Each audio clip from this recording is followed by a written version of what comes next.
جن کی چینز ہیں، برانچز ہیں بہت سارے شہر کے علاقوں میں، ایسے اسکول بھی ہیں، وہاں پر بھی اگر ماسک لگائے ہوئے بھی تھے بچوں نے تو دروازے پہ چوکیدار کو ماسک نہیں تھا، ٹیچرز نے میری طرح ماسک لگایا تھا، اس طرح میں نے بھی کیا ہوا ہے یا نہیں تھا، اور بچوں کو بٹھانے کے درمیان جو ایک مناسب فاصلہ ہونا چاہیے وہ فاصلہ بھی نہیں تھا، تو یہ ایسی چیزیں ہیں جو اس وقت جب ہم یہ کہہ رہے ہیں کہ ہم صرف بڑے بچوں کو بلا رہے ہیں اس وقت ہو رہی ہیں.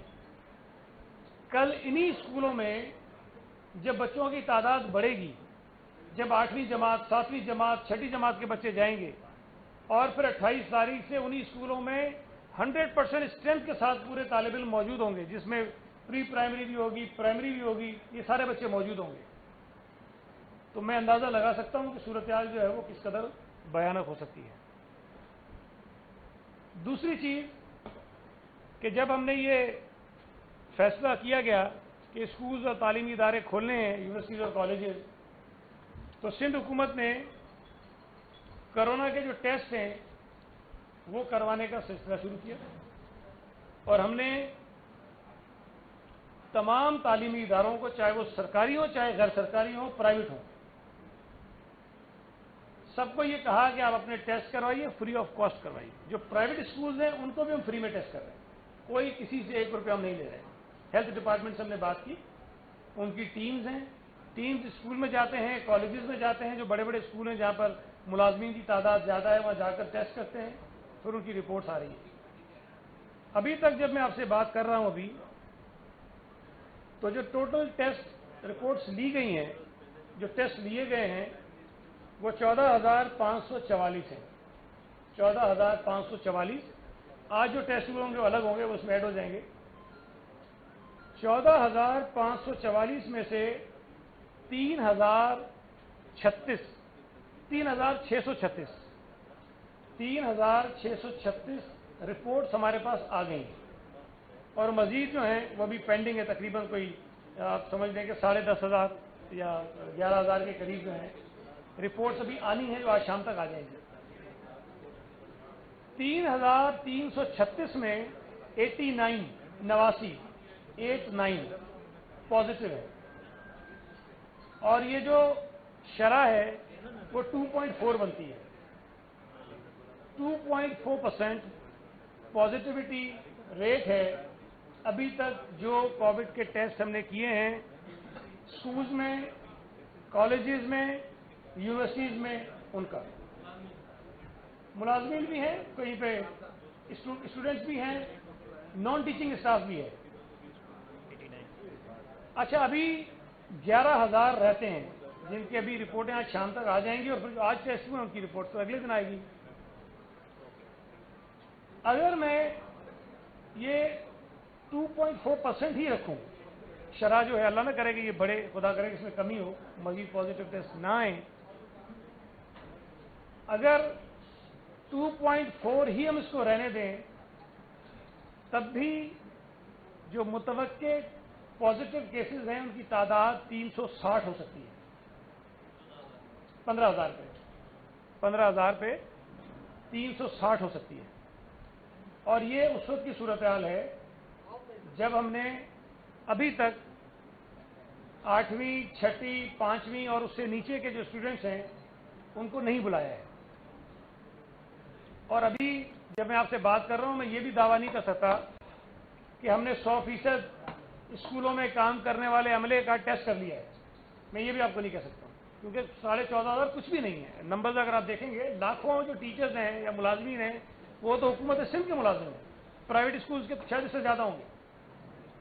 تو یہ کئی لاکھ ملازمین بنتے ہیں جن کے سارے ٹیسٹ کرنے کے لیے بھی ایک وقت درکار ہے، اور وہ ہم کر رہے ہیں، ایگریسولی کر رہے ہیں، بڑا تیزی سے کر رہے ہیں. اگر یہ صورتحال اسی طرح کی رہتی ہے تو یہ حوصلہ افزا صورتحال نہیں ہے. ہم نے بہت مشکل سے سوچ سمجھ کے یہ فیصلہ کیا، اور امید یہ تھی کہ جو اسکول کی انتظامیہ ہے، ہماری سول ایڈمنسٹریشن ہے، وہ والدین کے ساتھ مل کر ان SOPs پر عمل درآمد کروائیں گے. میں یہ بات مان سکتا ہوں کہ ہماری ایڈمنسٹریشن کی کوتاہی ہوگی، جو ہمارے سرکاری اسکولوں میں کام کرنے والا عملہ ہے اس کی کوتاہی ہوگی، انہوں نے لاپرواہی کی ہوگی، پرائیویٹ اسکولز نے لاپرواہی کی ہوگی، لیکن جو والدین ہیں ان سے تو لاپرواہی کی امید اور توقع نہ میں کر سکتا ہوں نہ آپ کر سکتے ہیں، نہ اپنے بچوں کے لیے آپ کر سکتے ہیں، نہ میں اپنے بچوں کے لیے کر سکتا ہوں۔ لیکن مجھے افسوس اس بات کا ہوتا ہے، میں بار بار یہ بات کہتا رہا جب اسکول کھل رہے ہیں کہ ہم سب سے زیادہ جو ڈپینڈ کرتے ہیں وہ والدین کے اوپر کرتے ہیں۔ جب تک والدین اپنے بچوں کو حساسیت ان کے اندر پیدا نہیں کریں گے ایس او پیز کے حوالے سے، یا خود ان کا خیال نہیں کریں گے، ہم ان پر عمل درآمد نہیں کرا سکتے۔ اب مجھے بتائیے کہ 6 سال 7 سال 8 سال کا بچہ جو اسکول میں نے دیکھا بغیر ماسک کے اور بغیر ایس او پیز کے، ان کے والدین کو بھی دیکھنا چاہیے تھا کہ ہم اگر بچوں کو اسکول اول تو بھیجنا نہیں چاہیے، بند ہے۔ اگر کسی بھی وجہ سے وہ اسکول گئے تو آپ کو اس بات کو یقینی بنانا چاہیے۔ 6 سال کے بچے کو کیا پتا، 8 سال کے بچے کو کیا پتا کہ میں نے ماسک بھی لگانا ہے اور میں نے کس طرح جا کے اسکول میں بیٹھنا ہے۔ اگر اسکول کی انتظامیہ لاپرواہی کر رہی ہے اس کے خلاف تو ہم کر رہے ہیں کارروائی، لیکن میں سمجھتا ہوں کہ ان سے زیادہ ذمہ داری والدین کی بنتی تھی اور ان کو والدین کو اس پہ احساس کرنا چاہیے۔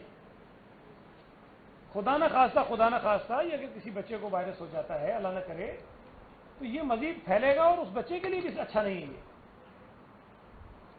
تو یہ جو کوتاہیاں نظر آئی ہیں یہ بہت تشویشناک ہیں۔ میں نے چیف منسٹر صاحب کو بھی اعتماد میں لیا اور ساری چیزیں ان کو بتائی ہیں کہ کیا صورتحال ہم نے دیکھی ہے۔ مجھے نہیں پتا باقی صوبوں کی صورتحال کیا ہے۔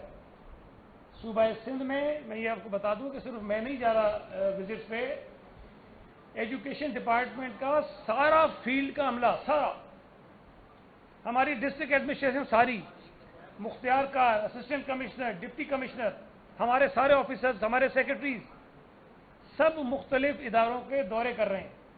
آج بھی سیکرٹری اسکول جو ہے وہ ٹھٹا میں ہے، بدین کل جانا ہے، تھرپارکر اس نے جانا ہے، میں نام بتا گیا، حالانکہ ہمیں ڈسکلوز نہیں کرنا تھا کہ اس نے کہاں جانا، لیکن مختلف علاقوں میں جانا ہے۔ میرا اپنا پلان بھی ہے کہ میں کہیں اور کل چلا جاؤں۔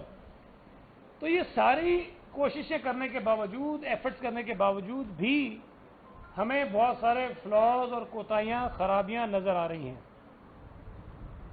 لہذا میں نے چیف منسٹر صاحب سے مشورہ کرنے کے بعد ابھی ہم نے اپنی اسٹیئرنگ کمیٹی کی میٹنگ بلانی ہے، سب بات کرنی ہے، لیکن جو دوسرا فیز جو 21 تاریخ سے 8ویں 7ویں اور 6ٹھی جماعت کو ہم نے کھولنا تھا اس کو ہم مؤخر کر رہے ہیں اس وقت۔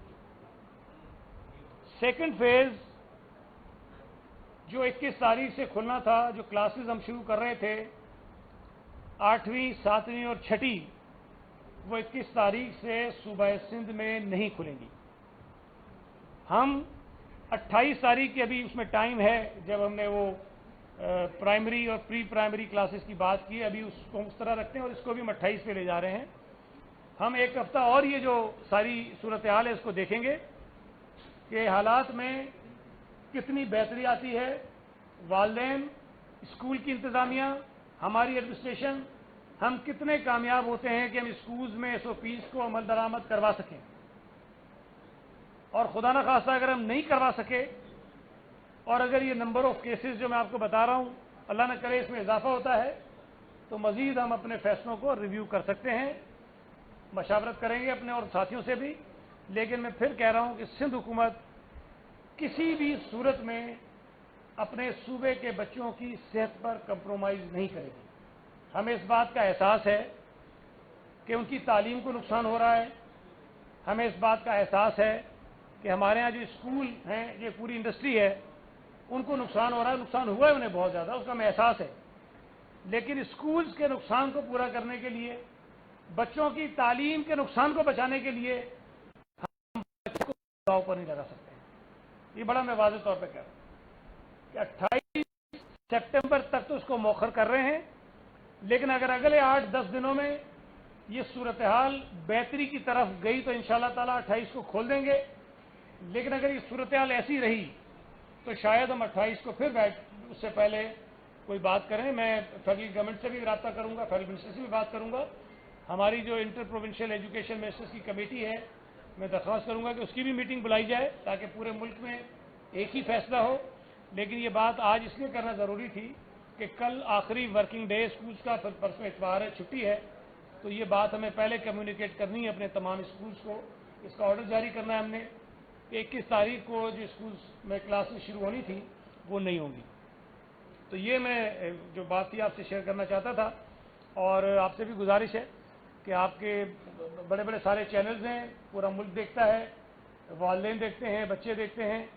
خاص طور پہ بچوں کے اسکول جانے کی جو SOPs ہیں اس پر والدین کو اور بچوں کو اور تمام ہمارے ملک کے لوگوں کو اس پہ مزید تھوڑا سینسیٹائز کریں تاکہ وہ اس کا بھرپور خیال کریں تاکہ ان کی تعلیم بھی چلے. ہم بھی چاہتے ہیں کہ اسکول کھلیں, پر پریشانی نہ ہو کہ ہمارے بچے اگر اسکول جائیں گے تو انہیں خدا نہ خواستہ کوئی بیماری نہ لاگو جائے. ایک ایک کر کے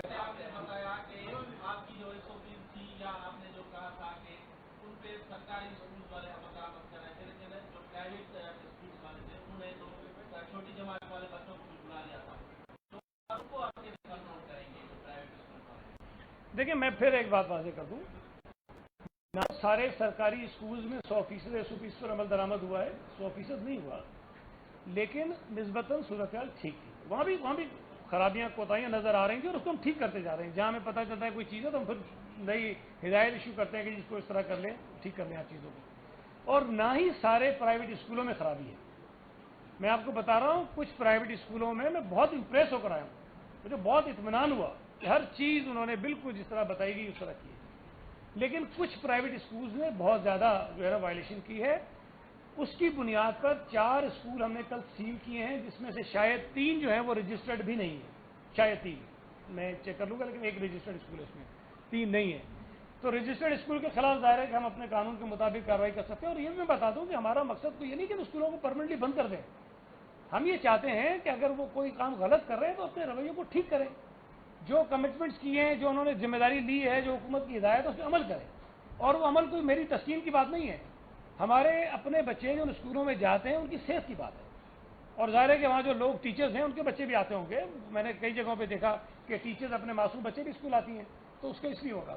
آپ نے بتایا کہ جو 89 کیس آپ نے بتائے, جی, لیکن میرے پاس ایک موجود ہے 12 تاریخ سے لے کر 15 تاریخ تک جو ٹیسٹ ہوئے 13,000 اس میں 88 کیسز رپورٹ ہوئے 15 تاریخ تک. اس کے بعد 3 دنوں میں سے ایک کیس جیسا آپ اگر بتا رہے ہیں کہ میرے پاس موجود ہے ایک کیس کا جاتا ہوتا ہے, تو 3 دنوں سے اسکول کھولنے سے لے کر آج ایک کیس رپورٹ ہوا ہے جیسا آپ بتا رہے ہیں. میرے پاس ایک ڈپارٹمنٹ کی رپورٹ ہے, وہ میں آپ کو شیئر کروں. دیکھیں, میرے پاس آفیشیل رپورٹ ہے اور میں نے آپ کو بتایا کہ 12 تاریخ سے لے کے 17 تاریخ تک جو ہم نے ٹیسٹ کیے ہیں, اور جو ٹیسٹ ہم نے کیے ہیں وہ 14,544 ہیں. اس میں ظاہر ہے کہ جو ٹیسٹ کل ہوئے ہیں ابھی پینڈنگ ہے نا 10,500-11,000, تو رپورٹس ابھی آنی ہیں. تو جو بات آپ کہہ رہے ہیں یہ 15 تاریخ تک کی زیادہ ہوں گی, اس میں ایک آدھا اضافہ ہو گیا ہوگا, یہ 3 دن کی بات نہیں ہے. تو آپ نہیں 15 نہیں, سوری 15 کے بعد 15 کے, اب میں وہ ڈیٹ پہ کنفیوز ہو رہا ہوں. لیکن جو رپورٹ آپ کے پاس ہے مجھے نہیں پتا, لیکن جو میں آپ کو بتا رہا ہوں یہ اتھینٹک ہے, یہ ٹھیک ہے. لیکن 17 تک جتنے ہم نے ٹیسٹ کیے ہیں اس میں ابھی بھی کوئی 11,000 کے قریب رپورٹس پینڈنگ ہیں. تو جو پہلے ہو گئے ہوں گے ان کی رپورٹس پہلے آ گئی ہوں گی, جو بھی آنی ہے تو وہ پینڈنگ ہے. یار ایک منٹ اس کو اکرم کو کھولنے کا فیصلہ جو ہے نا NCOC کی طرف سے کیا گیا ہے اور ملک بھر میں تقریباً کھولنے کا آغاز ہو گیا ہے. جب سندھ کی صورتحال بہت تشویشناک ہے جس طرح آپ بات کر رہے ہیں, تو کیا آپ اس فیصلے پر اس کا کیا اثر پڑے گا؟ آپ نے جو ہے نا وہ مؤخر کر دیا ہے سیکنڈری کلاسز کو, خاص طور پر 6ٹھی 7ویں 8ویں کلاس. دیکھیں اس فیصلے پر کیا اثر پڑے گا؟ میں نے ابھی آپ کو یہ بتایا, میں نے ابھی آپ کو بتایا کہ میں خود بات کروں گا فیڈرل منسٹر سے بھی, جو ایجوکیشن کے منسٹر ہیں شفقت محمود صاحب, اور ہماری جو ایک وہ تمام صوبائی جو تعلیم کے وزیر ہیں ان کی ایک کمیٹی ہے جس کی میٹنگ ہوتی رہتی ہے, جس میں ہم فیصلے کرتے ہیں. میں ان سے گزارش کروں گا کہ وہ میٹنگ بھی بلا لیں. لیکن اگر ایک صورتحال مجھے نظر آتی ہے کہ خراب ہو رہی ہے, اور میں نے CM صاحب سے ڈسکس بھی کیا ہے, تو میں سمجھتا ہوں کہ ہمیں NCOC کی میٹنگ کا انتظار نہیں کرنا چاہیے, ہمیں فوری طور پر فیصلہ کرنا چاہیے. ہم نے کوئی زیادہ کوئی اتنا میجر ڈیسیجن نہیں لے لیا کہ بہت کوئی تبدیلی اس میں کر دی ہے. ہم صرف یہ کہہ رہے ہیں کہ جو دوسرا مرحلہ تھا اس کو ہم ڈیلے کر رہے ہیں 1 ہفتے کے لیے, اور ہم دیکھیں گے کہ مزید 1 ہفتہ میں جو ملتا ہے اس کے اندر ہم اپنی